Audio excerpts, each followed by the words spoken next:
और TV 9 conclave से इस वक्त की सबसे बड़ी खबर। टीवी 9 के ग्लोबल समिट में अग्निपथ पर राजनाथ सिंह ने कहा, अग्निपथ एक क्रांतिकारी बदलाव। कुछ लोग भ्रम फैला रहे हैं। अग्निवीरों के लिए रोजगार के कई विकल्प की तैयारियां हैं। अग्निवीरों के लिए कई जगह वरीयता का भी ऐलान हुआ। सेना की ट्रेनिंग लेकर फौलाद बनेंगे अग्निवीर। तो राजनाथ सिंह ग्लोबल समिट में व्हाट इंडिया थिंक्स टुडे, उन्होंने जिक्र किया इस स्कीम का। ये कहा है कि सेना की ट्रेनिंग लेकर जब अग्निवीर निकलेंगे वहां से तो फौलाद बनकर निकलेंगे। दूसरी तरफ उन्होंने इसका भी जिक्र किया कि कई जगह प्रेफरेंसेस दी जाएंगी अग्निवीरों को। वरीयता का ऐलान हुआ है, लेकिन साथ ही ये भी कि कुछ लोग इसे लेकर भ्रम फैला रहे हैं और एक क्रांतिकारी बदलाव अग्निपथ स्कीम को बताया राजनाथ सिंह ने। टीवी 9 के ग्लोबल समिट में अग्निपथ पर राजनाथ सिंह ने बड़ी बातें कही हैं। अग्निपथ स्कीम को लेके एक क्रांतिकारी बदलाव इसे बताया है। साथ ही ये भी कि कुछ लोग इसे लेकर भ्रांतियां पैदा कर रहे हैं, भ्रम फैला रहे हैं। अग्निवीरों को भविष्य में रोजगार की कई गारंटी हैं। इसके साथ ही अग्निवीरों को रोजगार के नए नए अवसर मिलेंगे, ये भी राजनाथ सिंह ने इस मंच से बताया है। कई राज्य सरकारें उन्हें रोजगार देने के लिए तैयार हैं। कई जगह वरीयता का भी ऐलान अग्निवीरों को लेकर किया गया है। पब्लिक सेक्टर में सभी ने रोजगार देने का वादा किया है। इसके साथ ही यह भी कहा कि अग्निवीरों के भविष्य को लेकर जो सवाल उठाए जा रहे हैं वो आधारहीन है। ट्रांसफॉर्मेशन रिफॉर्म की जो रक्षा क्षेत्र में हुए हैं, जिसकी चर्चा आजकल पूरे देश में चल रही है, और इसी हफ्ते आप लोगों ने देखा होगा कि हमारी सरकार ने अग्निपथ योजना पर देश के सामने जो है प्रस्तुत किया है। और यह योजना इस देश की आर्म्ड फोर्सेज में रिक्रूटमेंट की जो प्रोसेस में क्रांतिकारी बदलाव लेकर आई है। अब इसको लेकर कुछ लोगों के द्वारा भ्रांति पैदा की जा रही है, अथवा हो सकता है कि एक नई स्कीम होने के कारण लोगों के अंदर इसमें कोई भ्रांति पैदा हो रही है। लेकिन इस योजना के अंतर्गत हमारी सरकार ने सबसे राय परामर्श करने के बाद और वर्षों से, लगभग 1.5-2 वर्षों से लगातार इस विषय पर हमारे प्रधानमंत्री जी चर्चा करते रहे। जो हमारे यंग सर्विसमैन हैं उनके साथ भी चर्चा हुई है।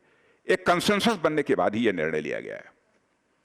यानी हम चाहते हैं कि देश के अधिकांश नागरिकों में एक सेंस ऑफ मिलिट्रीशिप, एक डिसिप्लिन का भाव, एक अनुशासन का भाव, वैल्यूज के प्रति कमिटमेंट, मूल्यों के प्रति उनकी प्रतिबद्धता, यह जो है उनके अंदर पैदा हो।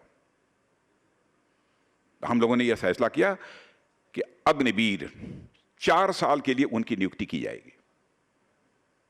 6 महीने उनकी ट्रेनिंग होगी, 3.5 वर्ष शेष एक सैनिक के रूप में देश को अपनी वह सेवाएं देंगे। लेकिन इन 4 वर्षों के अंदर जो उनको सैलरी दी जाएगी, 30,000 रुपये पर मंथ से लेकर 40,000 रुपये तक की वह सैलरी है। और कुछ कंट्रीब्यूशन उनका होगा, कुछ कंट्रीब्यूशन सरकार का होगा। सब मिला जुलाकर 4 साल पूरा होने के बाद, लेकिन मेजर कंट्रीब्यूशन गवर्नमेंट का होगा। मेजर कंट्रीब्यूशन उनका नहीं होगा, उनकी सैलरी से नहीं काटा जाएगा। मेजर कंट्रीब्यूशन गवर्नमेंट का होगा। 4 साल समाप्त होने के बाद उनके हाथ में 11,71,000 11,71,000 यह रुपया उनके हाथ में आएगा। लेकिन इसके साथ साथ यह भी है, यदि वह हाई स्कूल पास होने के बाद वह सैनिक बने हैं तो 4 साल यह पूरा होने के बाद इंटरमीडिएट की सर्टिफिकेट उनको दी जाएगी। और यदि इंटरमीडिएट करने के बाद उन्होंने सेना में भर्ती ली है तो उनको कोई ना कोई डिप्लोमा सर्टिफिकेट उसके बाद वो दी जाएगी, ताकि और इसके साथ ही 100 लोगों में से 25% लोगों को बाद में रेगुलर आर्मी में इंडक्ट कर लिया जाएगा।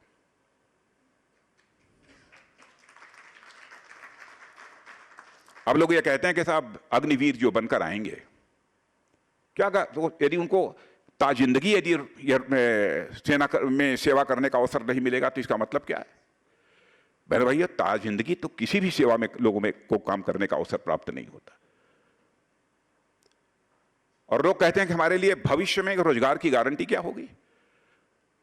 होम मिनिस्ट्री ने भी, बहुत सारी इंडस्ट्रीज ने भी, लोगों ने भी घोषणा की है, हमारी सरकार ने भी और ऐसी योजनाएं बना रही हैं ताकि हमारे ये अग्निवीर 4 वर्ष सेवा करने के बाद यदि वह बाहर निकलें सेवा में, यदि रेगुलर सैनिक के रूप में उनकी नियुक्ति नहीं हो पाती, जो 25% लोगों की होने वाली है, यदि नहीं हो पाती, उसके बाद जो शेष बचते हैं वह निकलें, कहीं ना कहीं रोजगार करना चाहते हैं तो उनको वो रोजगार का अवसर भी मुहैया हो जाए, कहीं ना कहीं उनको एम्प्लॉयमेंट मिल जाए। कई राज्य सरकारों ने यह घोषणा कर दी कि हम यहां उनको प्रायोरिटी देंगे, हम उनके लिए रिजर्वेशन तय करेंगे। होम मिनिस्ट्री ने भी कह दिया, भारत सरकार की पैरामिलिट्री फोर्सेज में हम उनको नियुक्ति देंगे। प्राइवेट इंडस्ट्रीज ने भी कई ने घोषणा कर दी, पब्लिक सेक्टर अंडरटेकिंग ने सबने घोषणा कर दी कि हम उनको रिजर्वेशन देंगे अपने।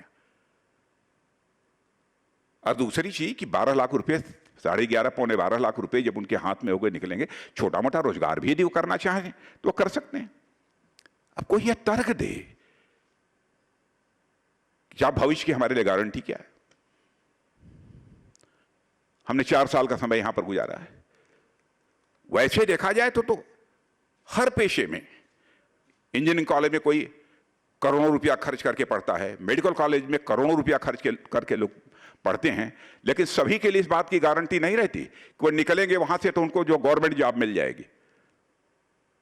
मेडिकल कॉलेज में भी करोड़ों रुपया खर्च करने के बावजूद जो बाहर निकलते हैं उनको गवर्नमेंट जॉब मिल जाएगा, इस बात की गारंटी नहीं होती है। लेकिन सबसे बड़ी भूख जो मनुष्य के जिंदगी की होती है, मैं मानता हूं, मान, सम्मान और स्वाभिमान। मनुष्य के हृदय की सबसे स्ट्रांग फीलिंग यदि कोई होती है तो मान, सम्मान, स्वाभिमान की होती है। और यही मान, सम्मान, स्वाभिमान की भावना ही है जो कि हमारे देश के नौजवान को इंस्पायर करती है, प्रेरित करती है देश की सीमा की सुरक्षा के लिए अपना सर्वस्व न्यौछावर कर देने की। चंद्रशेखर आजाद, सरदार भगत सिंह, खुदीराम बोस, अशफाक उल्लाह खां, यही राष्ट्रीय स्वाभिमान की भावना थी जिसने भारत माता के पैरों में पड़ी दास्ता की बेड़ियों को काटने के लिए हंसते हंसते फांसी के फंदे को चूम लिया था, तब जाकर भारत आजाद हुआ है। ऐसे ही यह हमारे 4 वर्ष जो हमारे नौजवान निकलेंगे, सारे भारत में हर समाज में अग्निवीर के रूप में पहचाने जाएंगे। जैसे आज सेना का जवान यदि अपनी वर्दी पहनकर बाहर जाता है और या वर्दी नहीं भी होती है, कहता है कि मैं सेना में मैं काम कर चुका हूं, स्वाभाविक रूप से उसके प्रति मन में एक सम्मान का भाव पैदा होता है। इस सोच के कारण ही सरकार ने इस योजना को प्रारंभ किया है। रोजगार के मामले में मैंने कहा कि उन्हें प्रायोरिटी दी जाएगी। इतना ही नहीं, गवर्नमेंट ने यह भी तय किया है कि 4 साल के बाद उनके हाथ में 11,71,000 रुपया तो होगा ही, इसके अतिरिक्त भी यदि वह लोन चाहते हैं तो सस्ते रेट ऑफ इंटरेस्ट पर, कम ब्याज दर पर उन्हें कर्ज भी मुहैया कराया जाएगा ताकि वह अपना रोजगार कर सकें। यह सरकार का यह फैसला है। और मैंने पहले ही बताया कि ये जो हमारे अग्निवीर सैनिक सेवा समाप्त होने के बाद सरकारी विभागों में भी जाएंगे तो चयन के लिए इन्हें प्राथमिकता दी जाएगी। मित्रों, देश की सेनाओं में अग्निवीरों का पदार्पण केवल नए रिक्रूट्स लाने भर का नाम नहीं है, बल्कि उन्हें भी वही क्वालिटी ट्रेनिंग देकर फौलाद बनाया जाएगा जो आज सेनाओं के जवानों को मिल रहा है। ट्रेनिंग का समय भले ही छोटा होगा, मगर क्वालिटी से हम किसी भी सूरत में कंप्रोमाइज नहीं करेंगे। यह हमारे सरकार का यह फैसला है। जी जी जी, नहीं, थैंक यू वेरी मच। आज भारत की सेनाएं किसी भी चुनौती का सामना करने के लिए पूरी तरह से सक्षम हैं मेरे बहनों भाइयों। और भारतीय सेना का शौर्य और पराक्रम 2 साल पहले ही हम पूरी दुनिया ने देखा है। मैं जानता हूं तरह तरह की भ्रांतियां पैदा की जा रही हैं, क्या क्या नहीं कहा जा रहा है। मैं ये नहीं कहना चाहता किसी को कि पास से हिस्ट्री की तरफ भी अपनी नजर उठाकर देखें, लेकिन देश का रक्षा मंत्री होने के नाते मैं विश्वास के साथ कहना चाहता हूं, बहनों भाइयों, हमारे सेना के जवानों ने जिस इंडो चाइना स्टैंड ऑफ के दौरान जिस शौर्य और पराक्रम का जो परिचय दिया है, उसकी जितनी भी सराहना की जाए वह कम है।